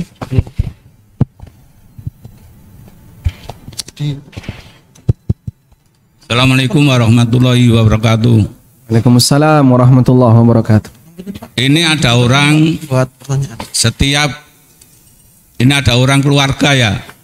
Setiap ada pertengkaran itu istrinya itu minta cerai. Setiap ada pertengkaran mesti minta cerai, suruh mulangkan ke rumah mertuanya. Bagaimana itu hukumnya tentang orang ini? Mohon penjelasannya. Terima kasih. Wassalamualaikum warahmatullahi wabarakatuh. Waalaikumsalam warahmatullahi wabarakatuh. Ini memang hadiahnya satu gini 10 buku. Diotek aja ya, diotek. Tahu diotek, Pak? Dioncek ya. Diotek itu dibuka satu-satu. Nah, dioteki. Baik, nanti Bapak dapat hadiah ini, Pak ya, yang bertanya. Sebenarnya ini tidak pembahasan kita ya, ini bukan pembahasan kita, ini pembahasan tentang fikih keluarga. Cuman nggak jadi masalah kalau kita berikan jawaban ringkas. Yang bersangkutan hadir di kajian ini, Pak? Enggak ada. Oh, baik, nanti videonya bisa dipotong kasihkan dia ya. Rasulullah sallallahu alaihi wasallam pernah mengatakan, ayyuma imra'atin sa'alat zawjaha talaqa min ghairi ma bihi ba'sun fal jannatu haramun 'alaiha fal jannatu haramun laha. Wanita siapapun yang dia gugat cerai sementara tidak ada alasan yang kuat, maka haram baginya untuk masuk surga. Sehingga bahaya besar ketika wanita itu gampang gugat cerai padahal masalah-masalah yang remeh. Dalam hadis yang lain Rasulullah sallallahu alaihi wasallam bersabda, al-mukhtali'at hunnal munafiqat. Wanita yang gampang khulu, gampang gugat cerai, itulah wanita munafik. Sehingga disebut sebagai wanita munafiqat karena dia gampang mengingkari perjanjian setianya dengan suaminya. Maka jangan gampang gugat cerai hanya gara-gara masalah perbedaan yang ringan. Pertahankan keluarga dengan baik, dan itu bagian dari bentuk komitmen dengan mitsaqun ghalidh, yaitu akad nikah yang pernah dilakukan. Nah, baik, selanjutnya baca kertas. Baca kertas. Baik, coba ini Mas, dibacakan Mas. Nah, nanti yang merasa punya kertas bisa ngambil hadiah ini ya, Ushulul Tsalatsah. Masya Allah. Yang perempuan. Assalamualaikum warahmatullahi wabarakatuh. Ustadz, saya mau bertanya. Ayah saya sudah meninggal. Ayah saya memiliki kakak perempuan yang masih hidup. Nenek saya, ibunya ayah saya, juga masih hidup. Jika suatu saat nenek saya meninggal, apakah saya masih berhak mendapatkan warisan dari nenek? Jazakumullah khairan katsiran. Baik, dipahami Pak, insya Allah kasusnya. Ayahnya sudah meninggal ya, tapi nenek masih hidup. Kalau nenek meninggal, apakah cucu dapat? Nah, yang jadi pertanyaan adalah anaknya nenek ini siapa saja? Data itu perlu. Kalau yang diceritakan cuman ayah, anaknya cuman satu, ayah sama saudara perempuannya. Berarti ahli warisnya adalah saudara perempuan dan cucu. Saudara perempuan ini jadi anak perempuan. Saudara perempuan ini jadi anak perempuan. Kalau seperti ini, wallahu alam, warisan untuk anak perempuan setengah. Warisan untuk anak perempuan setengah karena dia sendirian. Sudah?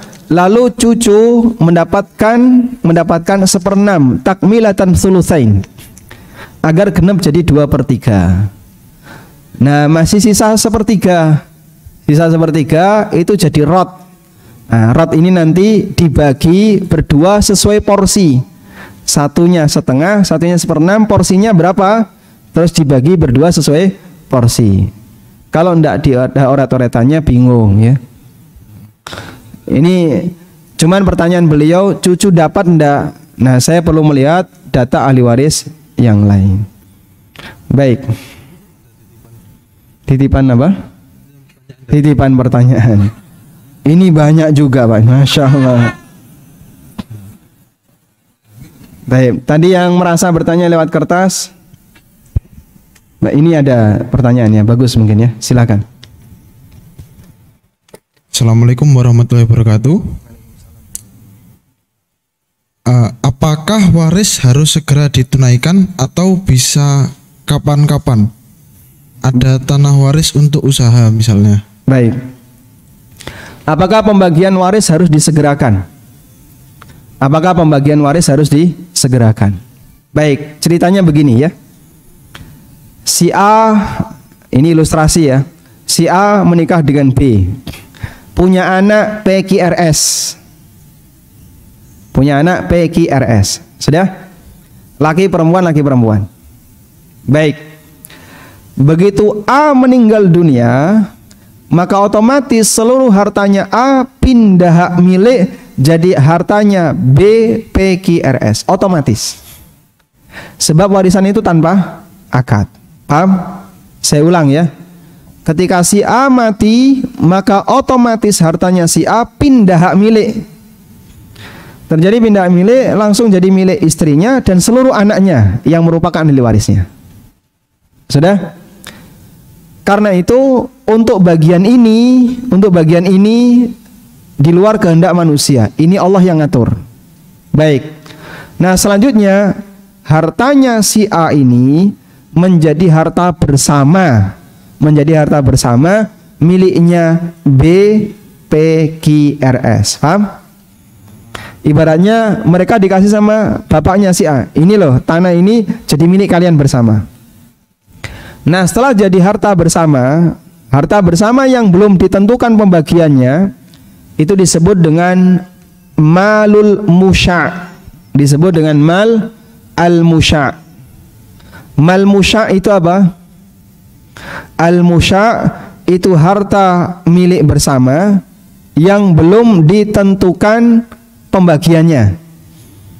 Misalnya saya dan 5 orang yang lain urunan 100 juta, dapat uang 600 juta dipakai beli mobil seharga 600 juta. Sudah? Berarti saya punya berapa? Mobil itu saya punya saham berapa? 1/6. Teman saya 1/6, masing-masing 1/6. 1/6 itu bagian yang mana? Rodanya kah? Joknya?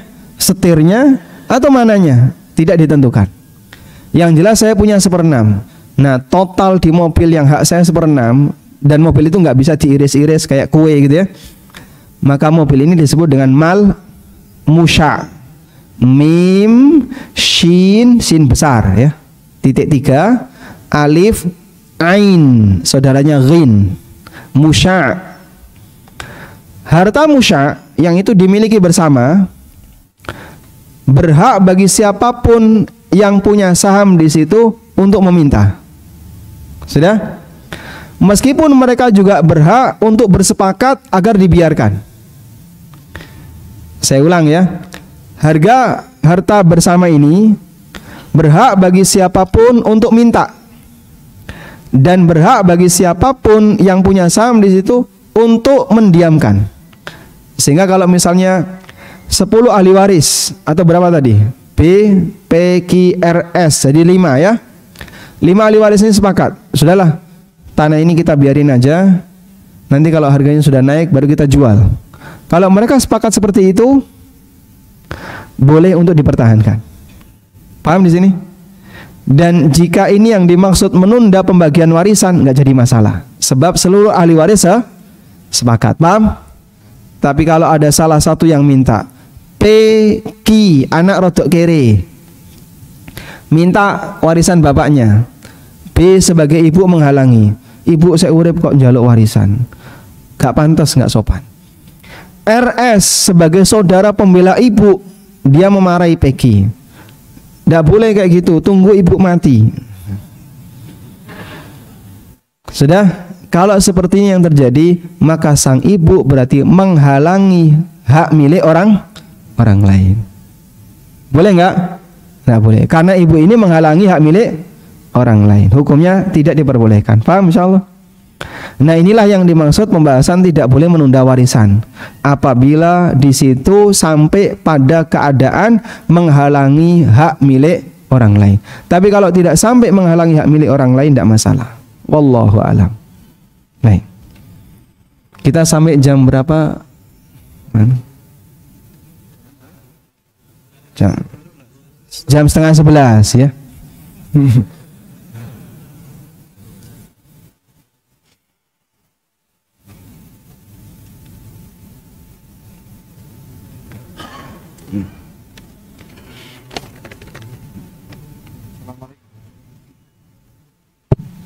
Assalamualaikum warahmatullahi wabarakatuh.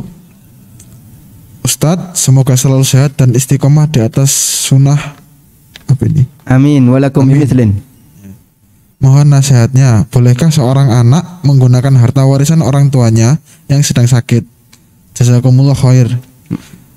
Dengan catatan orang tuanya lagi sakit dan punya warisan atau harta sendiri. Nah, jadi orang yang masih hidup maka tidak ada istilah warisan. Ya. Sehingga ketika bapaknya masih hidup, Pak saya minta warisan, oh bapakmu saya urip kok jalan warisan. Itu sama dengan dongakno bapaknya mah. Ada istilah warisan itu jika orangnya sudah mati. Tapi kalau anak minta hibah bisa. Kalau anak minta hibah saat bapaknya masih hidup bisa. Sehingga misalnya anaknya minta, Pak saya tolong dikasih ini, hibah dia, boleh. Tapi nanti syaratnya anak yang lain juga harus dikasih yang sama. Paham? Karena itu kalau bapaknya sakit dan bapak punya harta lalu anak memanfaatkan harta itu, berarti dia memanfaatkan harta milik bapaknya. Tinggal selanjutnya apakah bapaknya ridho atau tidak. Kalau bapaknya ridho dan itu sifatnya diberikan berarti hibah, maka nanti tanggung jawabnya anak yang lain juga harus dikasih yang sama. Sebab hibah harus ada pemerataan. Tapi kalau bapaknya meminjamkan, ya pakai aja itu mobil, pakai aja itu rumah, tapi sifatnya pinjaman, jadi masalah dan tidak harus rata. Pinjaman itu tidak harus ada unsur pemerataan. Tapi kalau hibah harus pemerataan. Wallahu a'lam.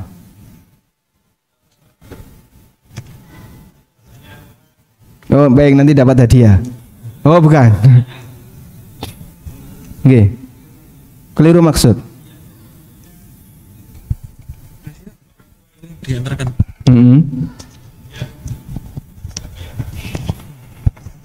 Orang tua punya warisan dari orang tuanya. Baik, dari atasnya. Baik, terus beliau sakit. Mohon maaf Ustaz. Jadi orang tua ini dia punya warisan atau katakan dia punya harta sendiri, kemudian dia sakit. Nah, anak-anak ini rembukan.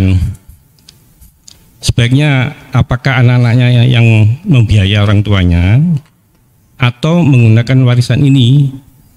Ya itu Rebutan apa, Pak? Ya rembukan maksudnya rebutan merawat. Rembukan, ya, rebutan. Iya. Nah. Jadi maksudnya itu apa yang harus dilakukan, apa tetap dibiarkan begitu aja? Dibiarkan padahal, maksudnya gimana?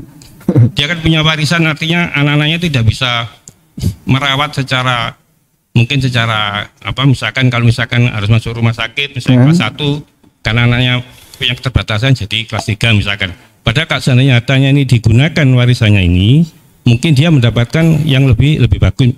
Nah, itu bagaimana Ustaz secara syariat itu apa yang harus dilakukan anak-anaknya begitu? Masya Allah, baik. Kalau harta warisan bapaknya dipakai untuk merawat bapaknya, nanti jadinya berkurang. Eman ya, ini sudah calon warisan sebentar lagi gitu. Makanya ada kadang anak yang sayang bapaknya, kenapa nggak dimasukkan ke rumah sakit? Wah nanti mengurangi jatah warisan. Ya ini nggak benar kayak gini. Ya seharusnya kalau boleh saya sarankan, bapak punya hak terhadap harta itu sepanjang beliau masih hidup. Baik harta beliau pribadi maupun warisan dari orang tuanya. Jika memang hak pengobatan itu harus ditunaikan, maka anak tinggal tunaikan. Wong itu bukan harta anak kok. Belum jadi harta anak sampai bapaknya meninggal. Sehingga dia nggak boleh gandoli. Wah, gimana timbangannya engko ilang ning rumah sakit, wis barno wae bapakne mati dhewe iso kok ya. Nggak boleh kayak gitu ya. Silahkan gunakan untuk biaya pengobatan bapaknya selagi masih memungkinkan. Dan kalaupun misalnya Allah takdirkan beliau meninggal dunia ya, dan sampai menghabiskan warisannya, ya sudah, anak tidak boleh untuk gandoli, sebab itu adalah harta milik beliau dan beliau yang paling berhak untuk memanfaatkan sebelum anaknya. Wallahu a'lam. Baik, selanjutnya.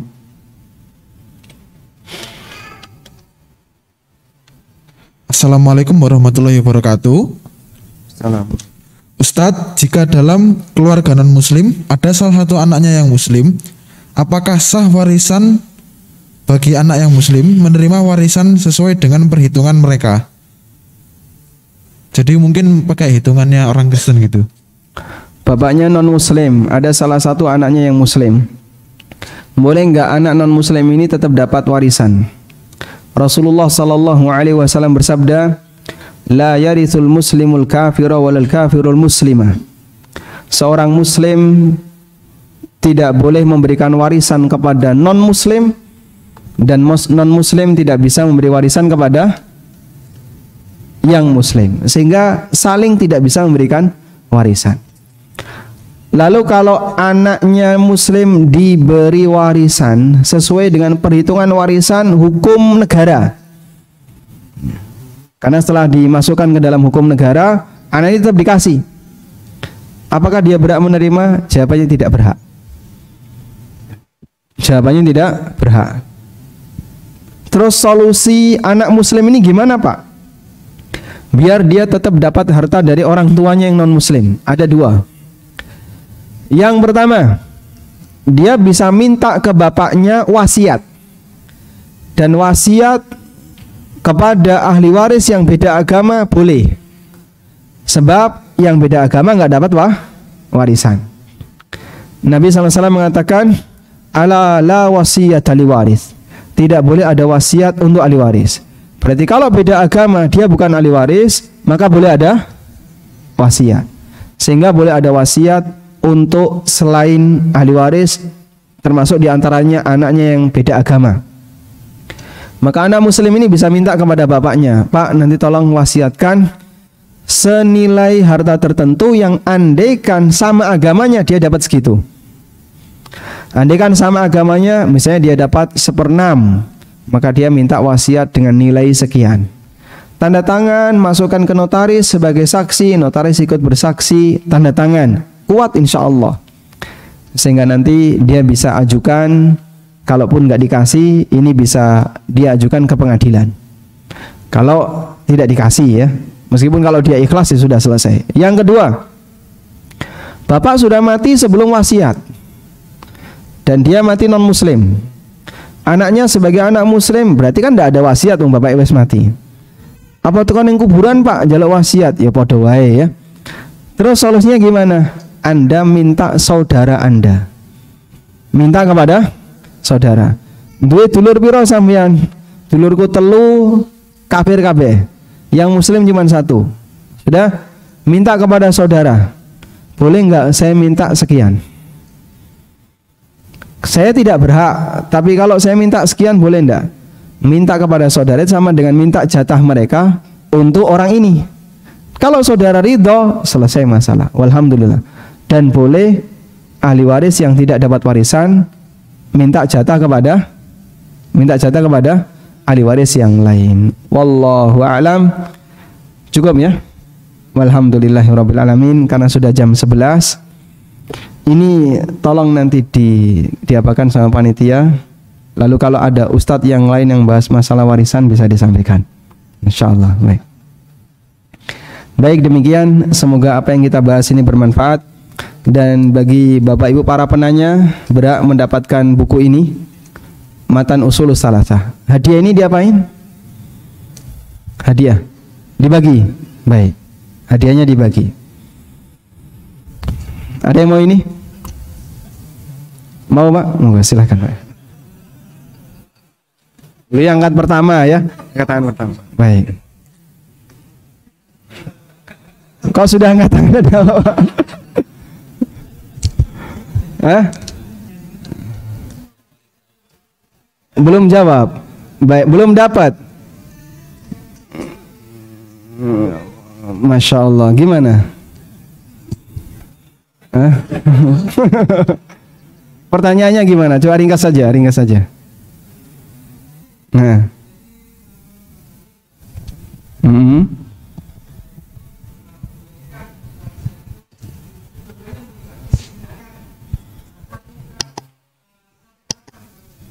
Baik. Ada yang kurang beruntung.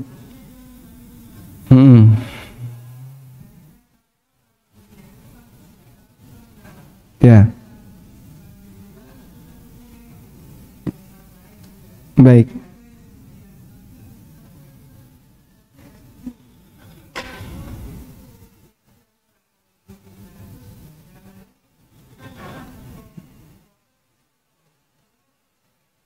Lima saudara, 4 saudara.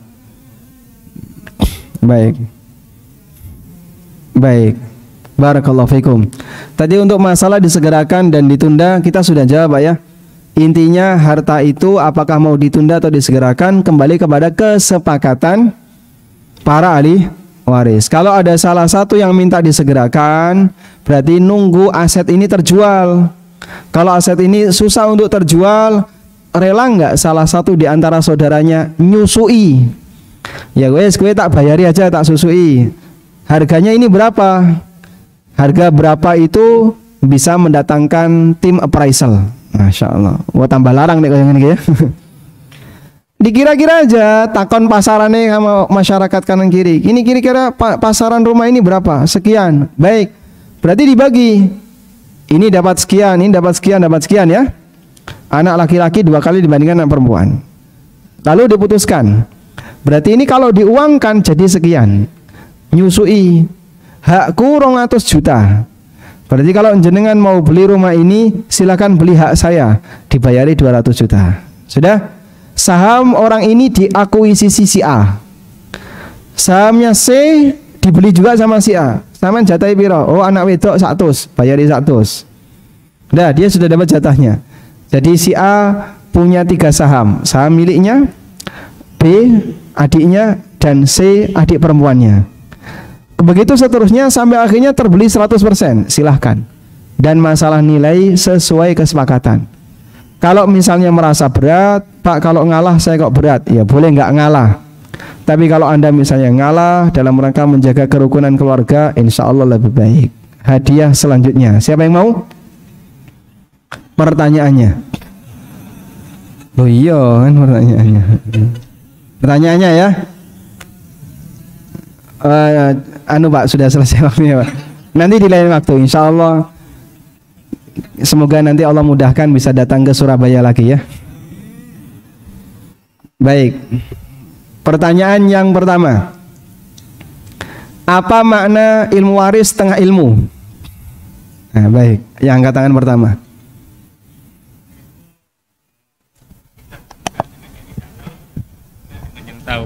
Gimana? Pada waktu apabila itu dibenturkan dengan yang tahu dengan tidak tahu, maka itu ilmu itu menjadi setengah, Ustaz. Hubungannya dengan warisan apa itu? Kalau tidak tahu warisan berarti setengah ilmu gitu. Baik, silahkan mencoba jawab. Ilmu waris untuk yang sudah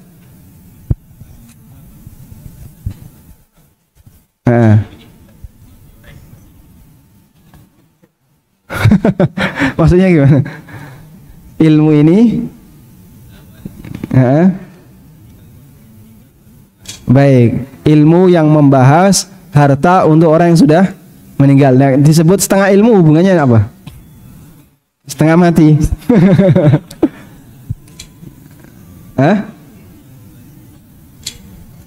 Karena sesuatu kalau disandingkan dengan lawannya jadinya setengahnya. Barakallahu fikum. Masya Allah Pak Wahyu nih dapat hadiah. Masya Allah.